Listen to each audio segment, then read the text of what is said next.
Okay. Hello, this is Arthur Busch. You're listening to Radio Free Flint, and today we have a very interesting guest and a great show, I hope. And I want to introduce to you Judge Herman Marable from the 67th District Court, who has been a judge on that bench for 20 years. And we're going to talk about a whole bunch of stuff. First of all, we'll talk a little bit about the judge himself, and then talk a little bit about his background, where he went to school, some things like that. But I'm mostly interested, Judge, in talking to you today about some of the issues that affect the community more broadly than just one single judge's court. So with all that, without any further ado, Herman Marable, graduate of Michigan State University and the Ohio State University. Welcome to my show. Well, Art, it's great to be here. Thank you for inviting me on. We go back quite a ways, so it's good to see you. Haven't seen you in quite a while. Well, I'm sitting here in my coronavirus room, waiting for the November election to be done before I get a haircut. And other than that, life is good for me outside of politics and the law. But I'm having fun with this, and I'm happy as well to see you here again. And in any event, Herman, you grew up in the Flint area, and you had an interesting educational background. You went to the Roper School down in Oakland County. That's true. That's true. I grew up in Flint, on the south side of Flint, where I still live, and I've lived in Flint really all of my life. I did go to Pennsylvania for a couple of years to work, but I came back to Flint, and I never got license plates in Pennsylvania. I never changed my voter registration in Pennsylvania. I still considered myself a Flintite, Flintstone, whatever we call us now. Well, your detour to Pennsylvania was to take a job in the prosecutor's office in Pittsburgh, as I remember. Yes, absolutely. I worked for a couple of years there as an assistant district attorney, and it was interesting being in the big city, as they say. What was that city like in terms of crime? Well, Pittsburgh had crime like any other big city. I would say certainly on a per capita basis, Flint, certainly in the 90s, probably had more crime per capita than Pittsburgh. But yeah, I think you're right there. Now, your mother and father, your father, did he work for General Motors? No, my dad was a medical technologist, and at McLaren at first. My parents came to Flint in 1960, and it's interesting that they ended up in Flint. My mother was a dietitian at Hurley when they got here, and they came from Washington, D.C., but they were originally from Tennessee. They met at Tennessee State University. Where's that at? Dyersburg? Is that Dyersburg? No, it's in Nashville. Nashville, okay. Right. And so they, I think my dad had actually worked in an auto plant one summer when he was in college. So I guess he did work in the GM plant, but that was for the summer. It's not like he was making a career out of it. Did you ever, growing up, work in the automobile factory? No, I never did work in an auto plant. Never did. What kinds of things did you go to elementary school in Flint area? I went to kindergarten at Eisenhower School over on the west side of town. Okay. And I started Roper the first grade. I see. And your parents are the nicest people in the world. Your mother, I just thought the world of her. She was such a kind and decent lady. Is she still around, or is she Oh passed? yeah. No, she's still alive. She is in assisted living. You know, she has some, you know, dementia issues, as you could imagine, at her age. But you Yeah. know, other than that, she's in pretty good health. But Oh, you yeah. know, Now, Herman, you were elected 20 years ago, so that would be in 2000, I guess. Is that right? that's absolutely right. That's Okay. absolutely right. And you served on what a lot of people call, and what my old office mate, Judge Ken Siegel, used to call the People's Court. Right. How is that court different than the circuit court? Well, you know, in district court, probably a majority of the people you see are uh, self-represented. They don't have attorneys. They're pro per, what we call pro per people. And clearly that makes it a very different experience, you know, from circuit court, where you have certainly more attorneys there to represent their clients. Right. Because Now, you really have to, you are in a position that you are having to educate the people that are in front of you on the law as they're trying to represent themselves. You know, it's a very interesting thing to have to do, and it's a balancing act, because you know you can't really give legal advice, right. but you almost have to establish, you know, where the guardrails are, so to speak. Sure. Now, the district that you serve currently as a judge is exclusively the city of Flint. That's correct. That's correct. And I don't know the racial or minority component to that. Actually, the minorities are probably Caucasian people today. But do you know what that breakdown is? You know, I believe it is something like 54%. This is from the 2010 census now. I It's see. something like 54% African American, maybe 5% other, and then the rest would be white. I've heard different versions of that, and of course, in elections, uh, you see that play out quite a bit. Sure, sure. And so sometimes it's he who crafts the most creative coalitions gets to win Flint elections if they're smart. That's been my experience going way back to mayoral politics, where I really cut my teeth in politics in Genesee County. Was way Mhm. back in 1983 in the Jim Rutherford James Sharp race, which was Right, narrowly decided, by the way. right, Uh, right. I remember that race. yeah. Now, your experience as African American on uh, on the bench in Genesee County, uh, what I discovered as a prosecutor in employing, I tried my best to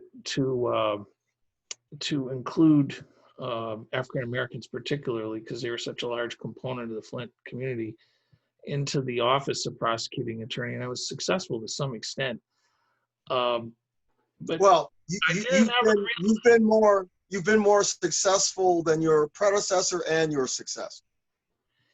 yeah, and maybe even a couple more before that. But uh, I wanted to say, I guess intellectually we can see this as a Caucasian white male growing up in the South End of Flint.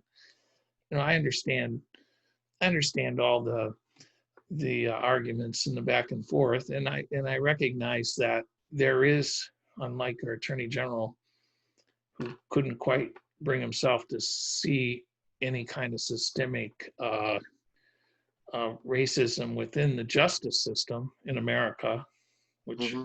is a rather confounding statement.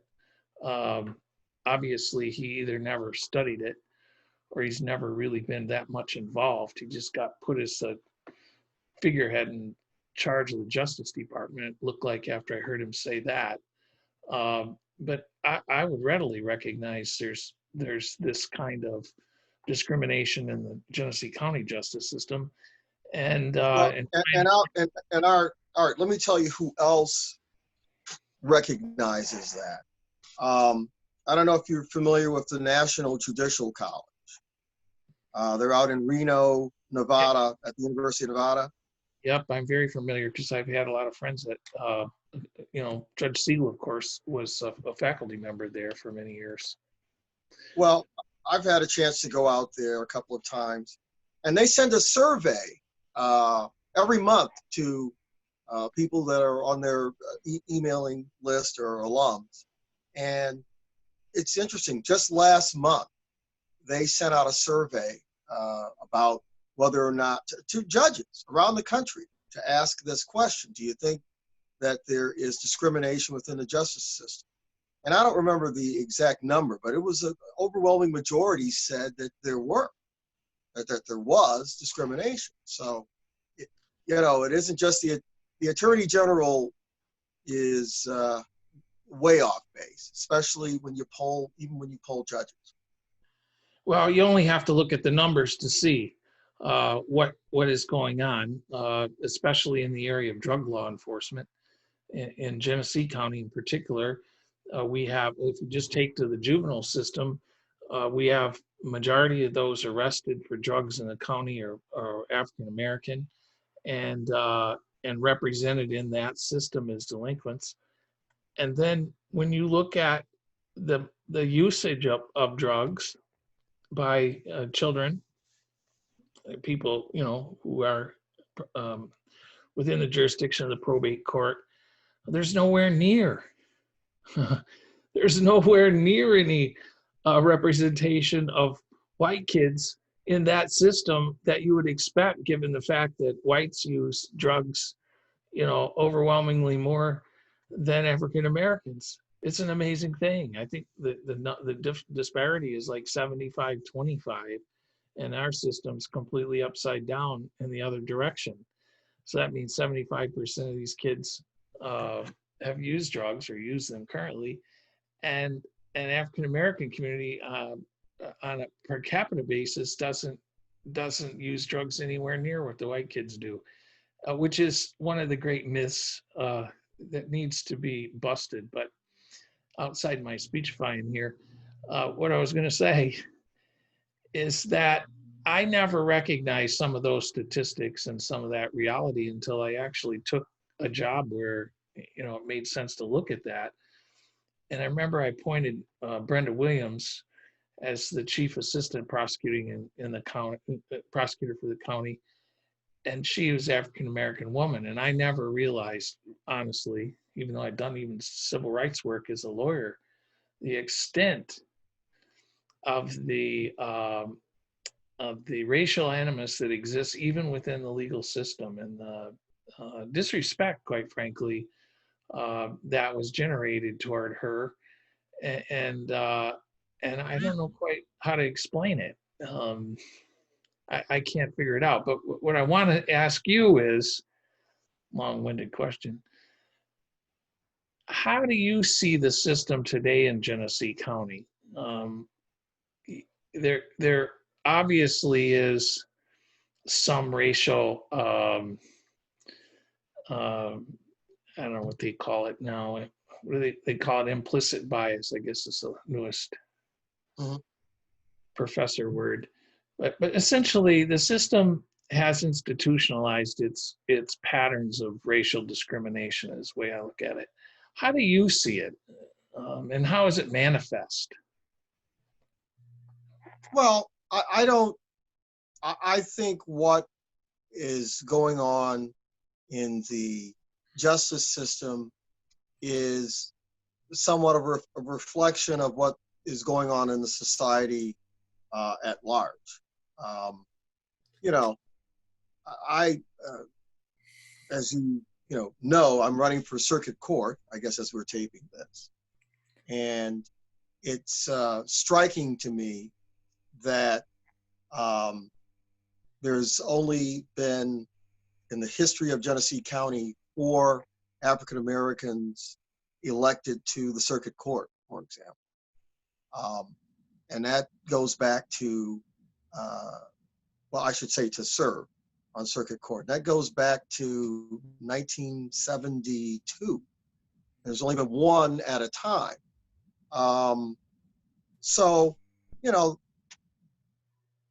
there certainly probably needs to be more diversity within the judiciary, within the prosecutor's office. And again, as I said before,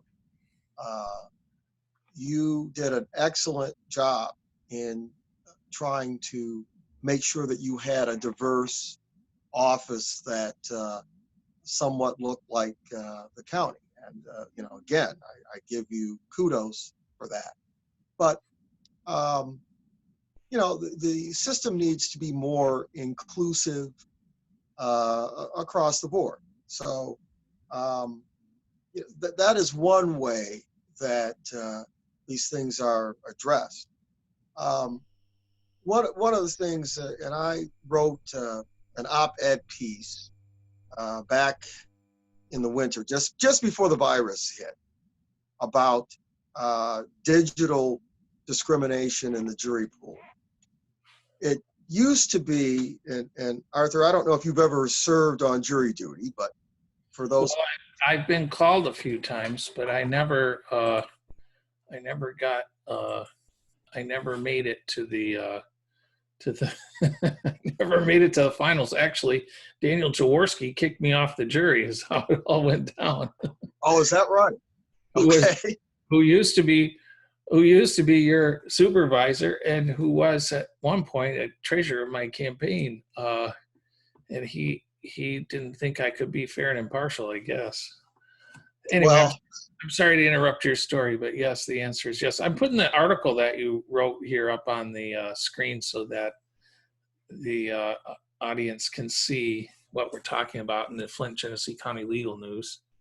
Sure. Well, March 27th of this year. Right. Well, it used to be in Genesee County that the way that you would get selected for a jury, they would send out a questionnaire. You fill out the questionnaire, you drop it in the mailbox. The county even paid for the stamp. And, they would let you know when to report or when to call in. And, that was pretty easy, no big deal. Well, probably 3 years ago, as I understand it, they changed the system so that the questionnaire can only be filled out online. Now, we're here talking on Zoom and, you've got computers and technology and probably some of your listeners are thinking, well, what's the big deal with that? Well, here's the big deal. The big deal is that in my district, which is the city of Flint, half of the people, only half the people have a computer where they can fill this out online. And even those people who do have computers, many of them don't even have access to the internet. So you are eliminating people to some degree based on income. You've got to be able to afford to have an internet connection and a computer. You're eliminating people who can't use a computer. You're eliminating perhaps a lot of senior citizens who don't use computers. And basically these people are not filling out the questionnaire. And so they don't get called for jury duty. I mean, they're not locking people up who aren't filling out the questionnaire by and large. At least I've never done that. So, I can't say that the decision to go this way was made with the express purpose of discriminating against people who are on the wrong side of the digital divide. Well, but that's the impact. It's a wall. it becomes a wall when you can't even access the system at all. I mean, they Right. they don't even allow you to get into the mix. And the thing is, I have several qualms with this. Number one, Genesee County, we had a computer hack last year, or malware, or something like that. Well, And it was a ransom scam. They wanted money from the county to give their stuff right, back. right. And we spent thousands of dollars to, fix this issue with the computer system, the email system. The computers were down for about a month. So, it begs the question about how safe is your information. I mean, they ask personal questions on these questionnaires. Have you been convicted of a felony? Have you ever sued anybody? Have you been sued? Personal questions, personal information is on these questionnaires. And, it's only being done through a computer. They tell you can come down to the courthouse and they'll help you fill it out, but I think it's kind of demeaning. But the other thing that's bad about this, and we always look at the jury pool in terms of having a jury of one's peers and having a representative jury pool. But there's another angle to this. People have a right to serve on juries if they meet certain criteria. There was a time when women or minorities weren't even allowed to serve on juries in this country. So when people are being denied the ability to do this simply because of this, you have to answer the questionnaire online, that's a problem. And I wonder who was in the room when that decision was made. I mean, that's one of the things that motivated me to run for circuit court, because somebody needs to be in the room to raise this kind of issue. And I think, and I think the problem, as you've described it, is you're trying cases in circuit court in particular, where people could go to prison for the rest of their life, and where the consequences are extraordinarily profound. right. To have operating in a system that looks like the Jim Crow South with all white juries does not have a good look, and it does not endear itself to the community as a whole, because it is not reflective of who we are. And furthermore, I would say this, having been involved in a lot of trials myself, it does not engender confidence that's necessary for people to believe in the justice system. I know Sure. that's a lot of flowery words, but I will say this much, that if you wonder why people have a disregard for justice or the police or others, it's because they don't believe the system is fair. It's stacked against them. And so when they show up to court and they see the Constitution says I get a jury of my neighbors and friends and others to judge me, and they're not there, then it just confirms what might be a belief that the system's not fair. And I guess the other that's right, Art. I agree with that. The other thing is 2 points I want to make. Number one, the county had come some ways in remedying this situation. About 10 years ago, the county had a campaign where they were encouraging underrepresented groups to fill out their jury questionnaires and participate in jury service. I think it was called "It's Not Fair If You're Not There." And to me, this is taking a couple of steps back. The other point I want to make about this is this, Art. It doesn't have to be this way. Ingham County allows you to fill out the questionnaire online or by paper. Wayne County allows you to do it that way. Washtenaw County allows you to fill it out on paper or online. And even the federal courts, the Eastern District of Michigan, if you are to fill out a questionnaire, you can choose paper or do it on a computer. And our neighboring counties, Shiawassee is paper only, Lapeer is paper only. So it really doesn't have to be done the way they're doing it. They could do it like some of the other counties where you have the option. It's an artificial barrier that need not be there. Yeah, I agree with that 100%. And I would say that that program that you were talking about, the jury campaign, if you will, that was actually much longer than 10 years ago. That actually started in 2003 when the state bar, Judge Farah at the time asked the State Bar Foundation if they would fund this program in our county after Judge Netherclick got totally frustrated in one of my criminal cases and decided that he looked at the jury pool, there wasn't any blacks in the jury pool, and he'd exhausted a whole panel. And so he ordered his court officer to go down to Halo Burgers and round up some jurors, which isn't the desired method of finding a juror. I guess you can do it. I think that was part of an appeal, which was upheld, I think. But it was a crazy way to take care of business. But what resulted from that was this campaign where we actually distributed a video to every court in the state and to all the people who were interested in fair justice, as well as we began to look at ways to encourage participation, which encouraged, essentially what I was doing is showing it around at colleges, teaching young people to participate. So you kind of struck on something that was an old, and I don't know what to call that. I got kind of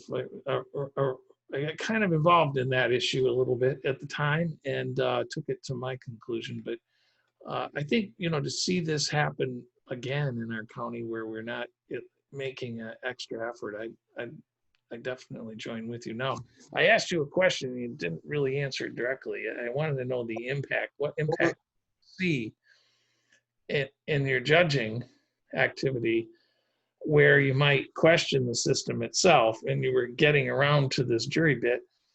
And where do you have any examples of just, anecdotes of examples in your courtroom where that might have occurred that was totally outside your prerogatives? Well, I actually presided over a case, I think it was about 2 years ago, where I had an all-white jury. And in a city like Flint, and I guess we should say this to your listeners, they may not know this, but at the time I was elected, the city of Flint District Court was its own court. It was the 68th District Court. And about 4 years ago, we were absorbed into the 67th District Court, which covers the out county. So when this merger occurred, they began selecting juries, not just from the city of Flint. And I have to say, Art, when I presided over jury trials before the merger, you had diverse juries. You had African Americans and Caucasians and others on the jury. It was a diverse pool. But I actually had an all-white jury a couple of years ago, and that was after the merger and after we started to draw juries countywide. So, this is something that needs to be studied. It needs to be looked at, because there needs to be some legislation that it guarantees in large jurisdictions that there becomes some measure of fairness here by drawing, I would just say, representation of absolutely. Well, not to belabor that one issue because there's a lot of them to talk about. One of your issues has been, one of your community service activities has been working with kids, school kids, that encourages them to go to college. Right. It's the Judge Marable Student of the Month program. Yeah, everybody knows this. Everybody knows about this. Well, Art, some people don't know. I've even had teachers who don't know about it. Believe it or not.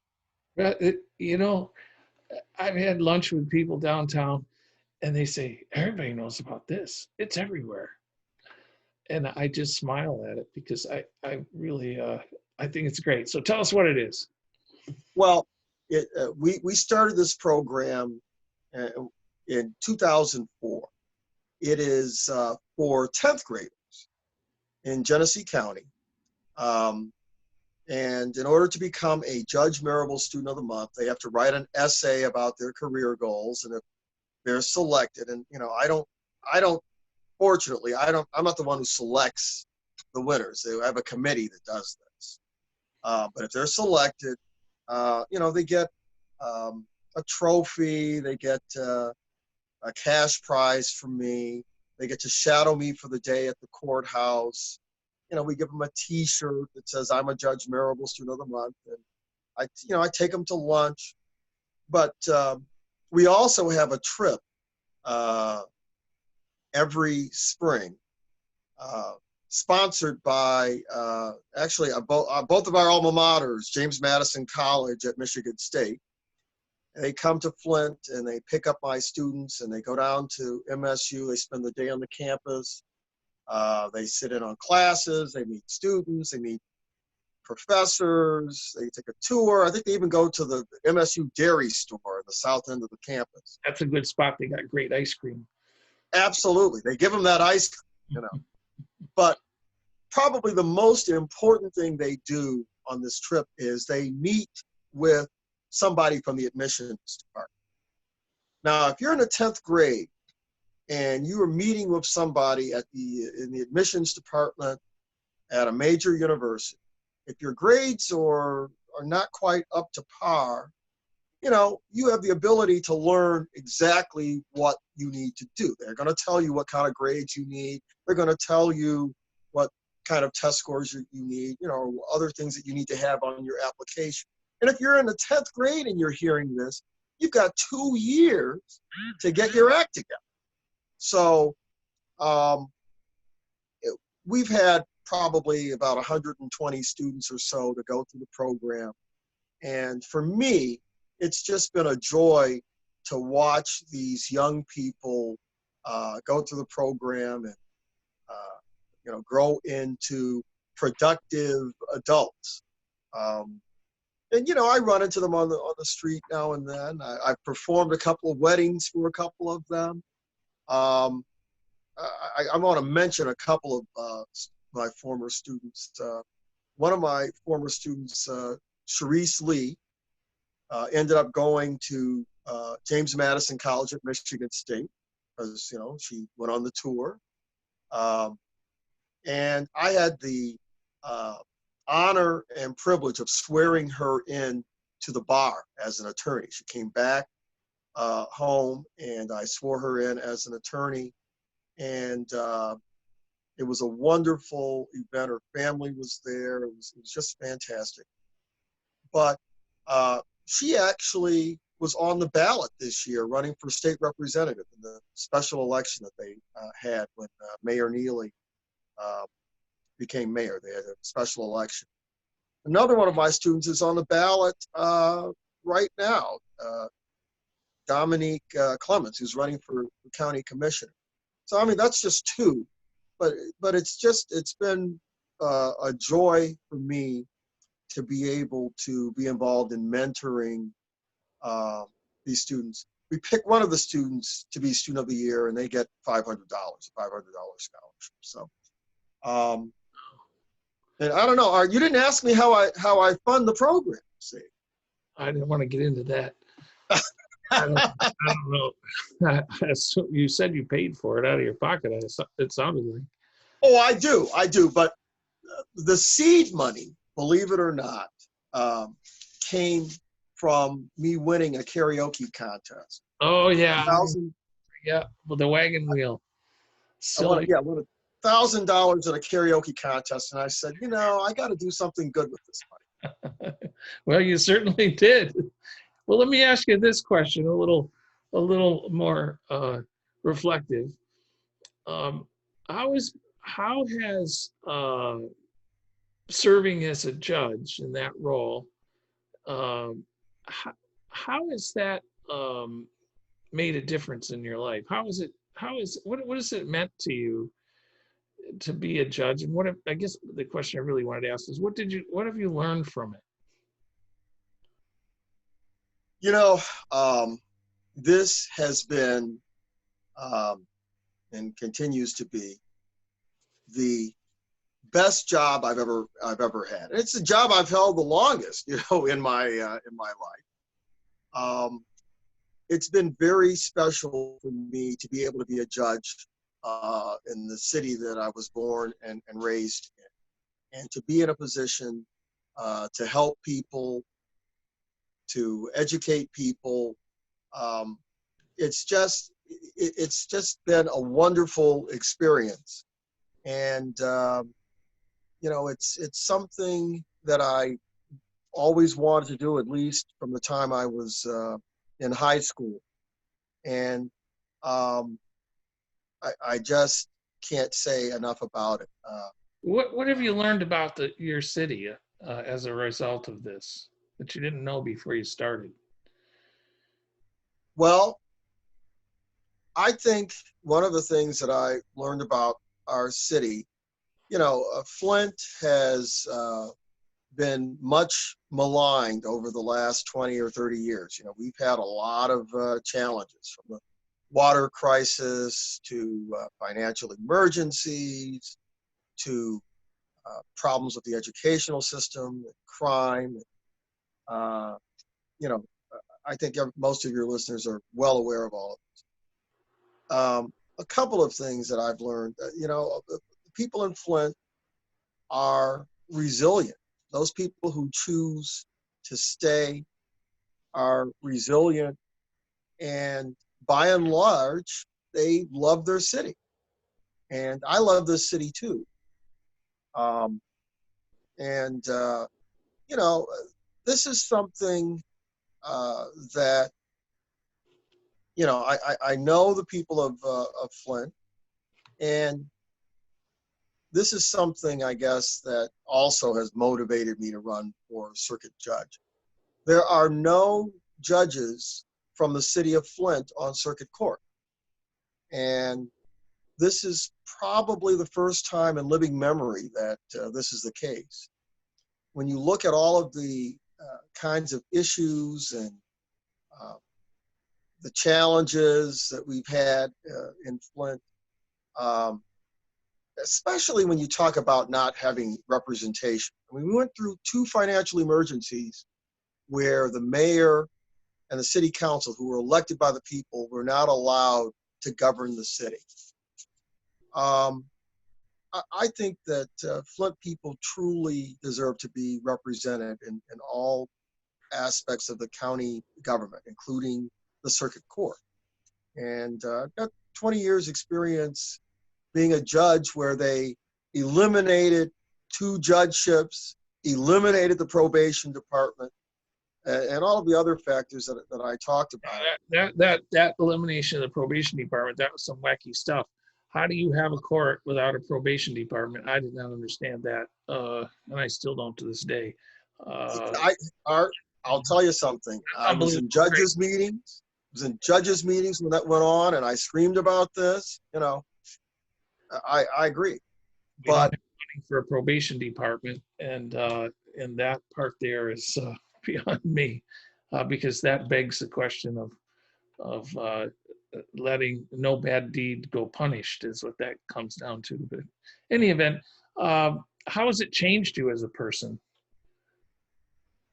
Well, I think that I've become more compassionate about some of the things that are going on in the community. It's changed me in that way. I think, but the other thing that certainly having 20 years on the bench, and I think this would be true whether it was Flint or Grosse Pointe,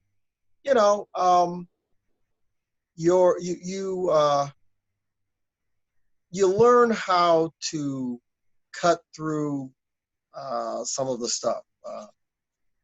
It's I want to be delicate in the way that I say this, but if somebody's, kind of making up a story, I think I'm pretty good at figuring it out much faster. I think You're getting a little wise to this tales of the street, huh?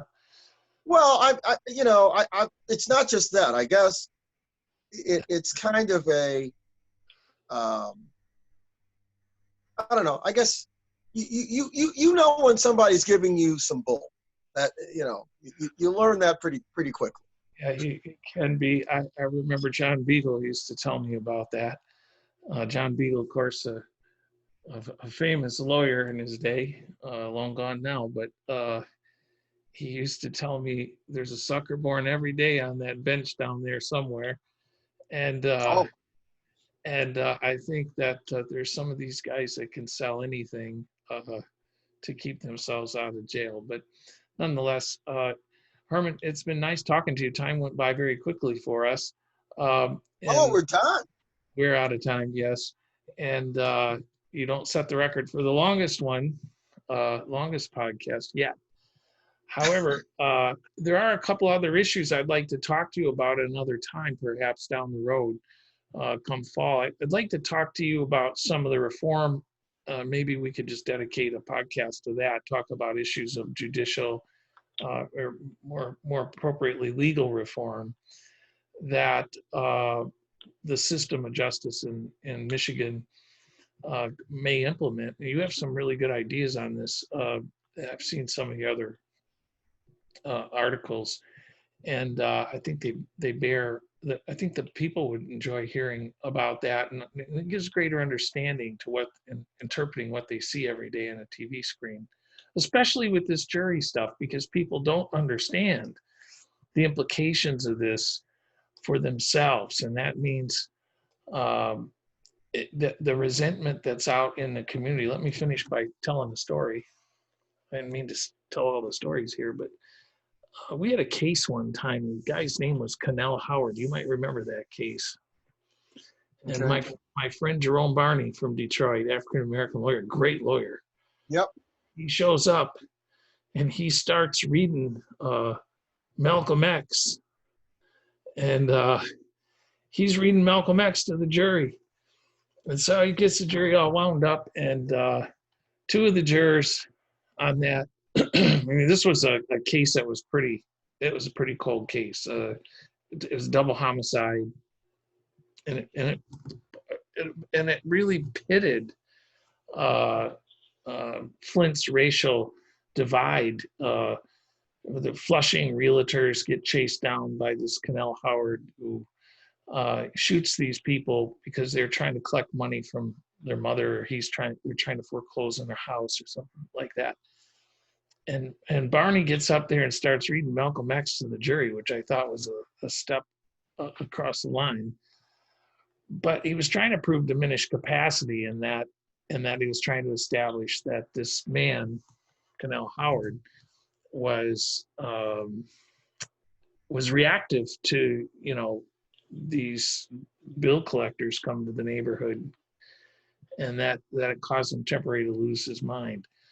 Well, all but two jurors on there hung the jury up, and what was an overwhelming case. I mean, it was just overwhelming. It was DNA evidence and all this. And I remember the community was upset about that because they thought it was so clear. And these two jurors were African-American females who really bore a lot of resentment toward the system in general. And they got their chance and took it out on that day, where justice meant a great deal to all of us because of the safety issues, and having somebody that would do such a thing. We'd want to live next door to that person. And these are very real issues that you've raised, Herman, and you're to be commended for that. I think the public doesn't get a chance to see these things, and if people like you and I don't speak out about them, they're never going to hear about it. Well, and I'll say this about this jury questionnaire business. It doesn't just affect minorities and poor and the poor. I got a phone call about this. This is before I wrote the op-ed piece, from a gentleman in Flushing who was white. And, you know, he said he doesn't have a computer. He's never used one, never felt the need for one, wasn't going to go out and buy one. And he asked me, am I going to get locked up, you know, if I don't fill out this questionnaire? Yeah. So, He might get fined. I don't know about locked up. well, he was actually very much concerned about this. Yeah, he should And be. I guess the point is, you know, yes, we have all these developments with technology, but we got to bring people along. Everybody is not there yet. Right. And Well, it's a struggle for fairness, and there's a lot of areas of the criminal justice system that I would get on some rants about with you if I had more time. But sure. Zoom doesn't allow me a lot of time. I'm already 14 minutes past their 40 minutes, so I have to wind up here. But it's been a pleasure to see you again. Just so some of you want to know the backstory about Herman and I brought Herman to Flint from Pittsburgh back Brought me home. back home. I brought him back home to work Yeah. in the prosecutor's office, and then he went off to be a judge, like I have several others down there who have exceeded my accomplishments. That's for sure. Anyway, nice talking to you again, and good luck to you as you face the voters. And I wish you well in your endeavors. Take care. One other thing Thank I'd you. like to tell the audience, we have a website, radiofreeflint.media. You can find all our episodes, including this one there. You can get more information, including links to articles and websites and all of that. Our guest has given us some stuff for you to read if you'd like. Very interesting articles about law and his own personal background. And if you'd like, you can find us on other platforms if you listen to podcasts in other places, or you can listen to it on the website. Thank you. Have a good day. We're over and out, and goodbye for now.